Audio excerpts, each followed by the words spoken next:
plaisir d'accueillir deux invités.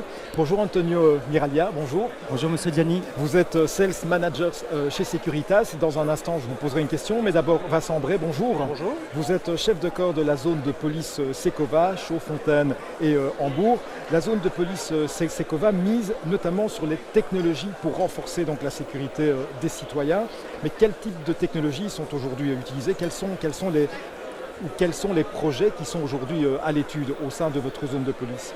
Bon, d'abord, vite repréciser que c'est Chaux-Fontaine, Éwaille, Esneux, Sprimont et Troyes. C'est un peu plus large. C'est un peu plus large, que Chaux-Fontaine et Alors Hambourg. effectivement, on est en province de Liège pour le situer. Au sud de la province de Liège, donc les nouvelles technologies sont effectivement fort importantes pour nous.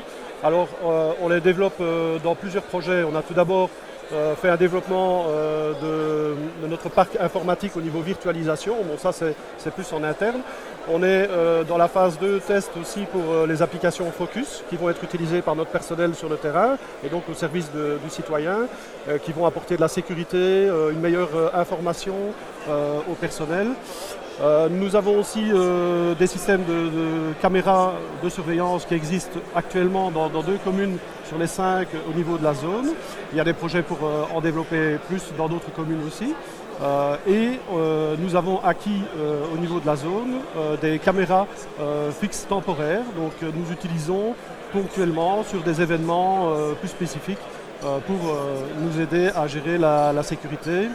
Enfin, en matière de sécurité routière, nous avons aussi des projets d'acquérir de nouveaux radars pour, mieux pouvoir les utiliser sur le terrain au profit de la sécurité routière dans ce cadre-là. Donc, ce qui est vraiment intéressant dans ce que vous expliquez ici, c'est comment la technologie et comment cette digitalisation vient en fait vous accompagner pour anticiper, pour évaluer le risque et anticiper certains comportements en fait, c'est ça.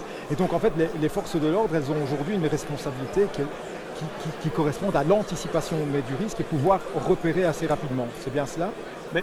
Je prends l'exemple des tablettes Focus, de l'application Focus que nous allons utiliser.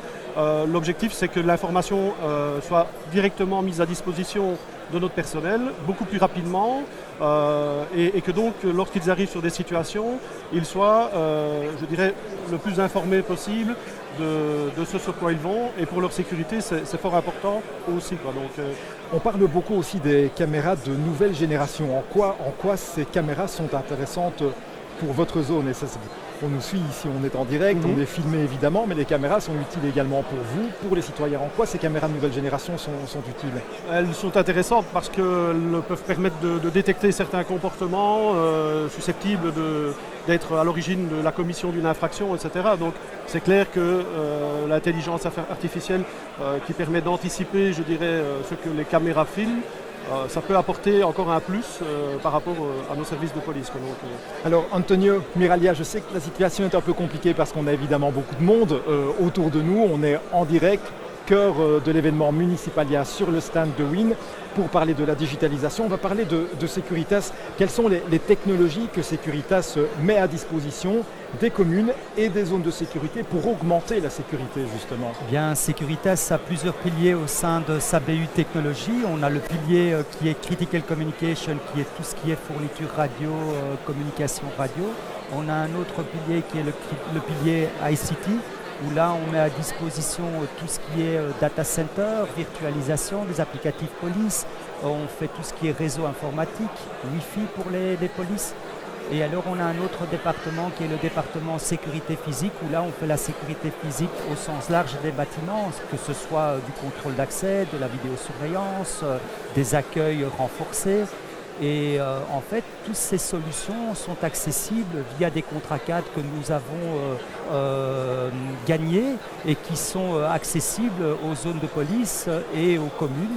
Et pour eux, ça leur permet de se digitaliser très rapidement sans toutes les lourdeurs administratives que vous pouvez vous imaginer pour faire un cahier des charges. C'est bien compliqué, tandis qu'avec nous, on a la possibilité de leur donner un catalogue de produits et services qui est à disposition pour eux pour se digitaliser de manière plus optimale. Ces deux contrats, c'est les contrats Vito et les contrats LPA, c'est juste? C'est exact. Le contrat Vito est un contrat qui est essentiellement pour du matériel hardware ICT, donc tout ce qui est serveur, virtualisation et aussi service. C'est important de souligner l'aspect service parce qu'on met à partir de ce contrat à disposition des zones de police et des communes des experts en ICT qui permettent justement d'enrichir l'expérience IT de la zone et des communes. Ce qui permet justement à la zone de police de faire son métier qui est la sécurité, tout ce qui tourne autour de la sécurité, et vous venez soulager avec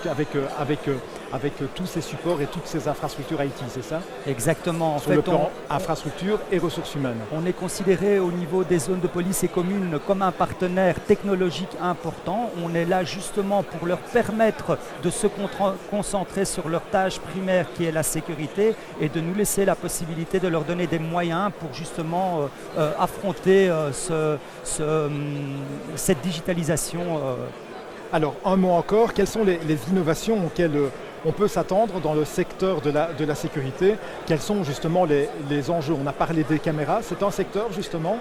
Oui, tout à fait. On a investi énormément d'argent dans une solution cloud, qui est en fait une solution qui permettrait aux zones de police et aux communes à terme d'intégrer notre cloud privé, qui permettrait justement de stocker l'entièreté des images chez nous et de profiter de toute l'intelligence artificielle qu'on mettra à leur disposition.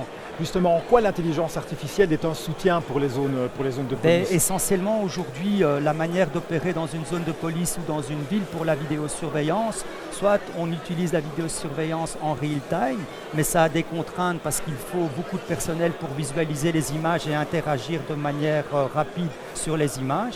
Ce que la plupart des zones de police et villes font aujourd'hui, c'est de l'analyse d'image a posteriori, donc ça veut dire de remonter dans l'image après coup, identifier ce qui s'est passé, identifier les responsabilités, voir ce qu'on fait. Par contre, nous, on est occupés, et demain, c'est l'avenir de la technologie par rapport à la vidéosurveillance, de proposer de l'analyse artificielle et de l'intelligence artificielle, pardon. Et en fait, on va proposer aux zones de police d'avoir la possibilité d'avoir un fait de manière prédictive. Donc, concrètement, c'est réussir à filmer une situation, on filme une foule de personnes et que l'intelligence artificielle aide les forces de l'ordre à identifier, à avoir une position prédictive, à identifier des comportements qui pourraient être un peu suspects, c'est ça? Exactement. On pourrait programmer les caméras de manière à identifier un fait qui arrive, un fait de manière prédictive.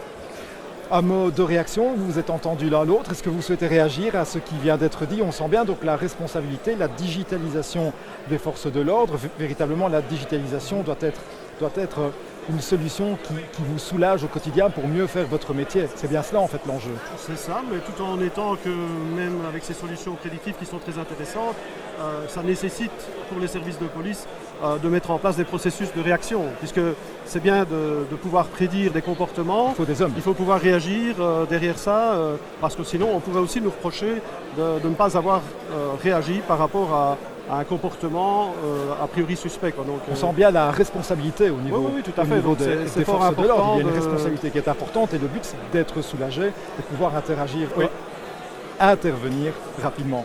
Un mot de conclusion, Antonio? Un mot de conclusion, je pourrais dire que voilà, Securitas est là justement pour aider les villes et communes, les polices à se digitaliser progressivement et à les aider dans cette mutation technologique.